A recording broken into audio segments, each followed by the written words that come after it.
Creative Physics မှာဆိုရင် objective ကအမှတ်40ပုံမိတယ် True or false 10မှတ် Fill in the blank က15မှတ်နဲ့ Multiple choice က15မှတ်ဆိုပြီးမိကြတယ်ဒီလိုမျိုးမင်းကိုပုံစံမျိုးက theory concept နားလည်တဲ့သူစာပဲအားကောင်းတဲ့လူတွေအတွက်အများကြီးထောက်ကူပြုတယ်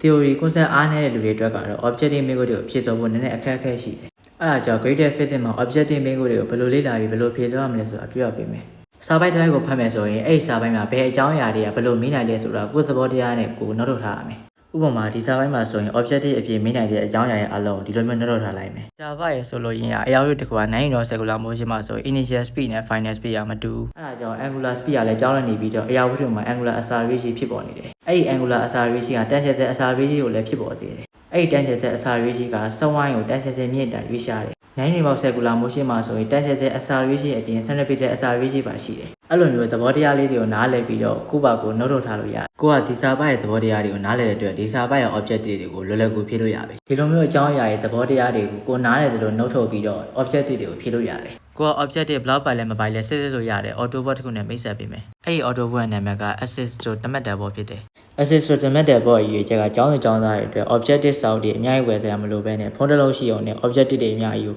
နေရာတဲ့အချိန်တိုင်းမှာလေ့ကျင့်နိုင်ဖို့ပဲဖြစ်တယ်ဒီ assist to တမတ်တယ်ဘောထဲမှာ textbook ထဲမှာ objective အဖြစ်မေးနိုင်တဲ့မင်းကိုတွေဂျာနယ်တွေက objective တွေနဲ့2024-2025မှာမေးသွားတဲ့မေးခွန်းဟောင်းအားလုံးကို digital တဲ့လေ့ကျင့်ဖို့အတွက်ပြုလုပ်ထားတဲ့ဘောဖြစ်တယ်ဘောရဲ့ပုံစံပြိုင်ပွဲတွေမှာ quiz ပြရတဲ့အတိုင်းဖြစ်တယ်တမတ်နယ်ဘောတွေရောက်ပြီဆိုရင် start ကိုနှိပ်ပြီးကိုဖြည့်ခြင်းတဲ့ objective တိုက်ကိုရွေးပြီးရင်ကိုဖြည့်ခြင်းတဲ့ chapter ဒါမှမဟုတ် past paper ကိုနှိပ်ပြီးဖြည့်လို့ရတယ် chapter တစ်ခုချင်းစီတိုင်းလေးဖြည့်လို့ရတယ်လို့ chapter အားလုံးကိုစုပြီးတော့ random လေးဖြည့်လို့ရတယ်ကိုဖြည့်လိုက်တဲ့အပြင်မှားသလားမှန်လားဆိုတော့စစ်စစ်ဖို့စောင်းထဲမှာလိုက်ရှာနေကြမလို့ပဲဘောကိုယ်တိုင်ချက်ချင်းစစ်ပေးမှာဖြစ်တယ်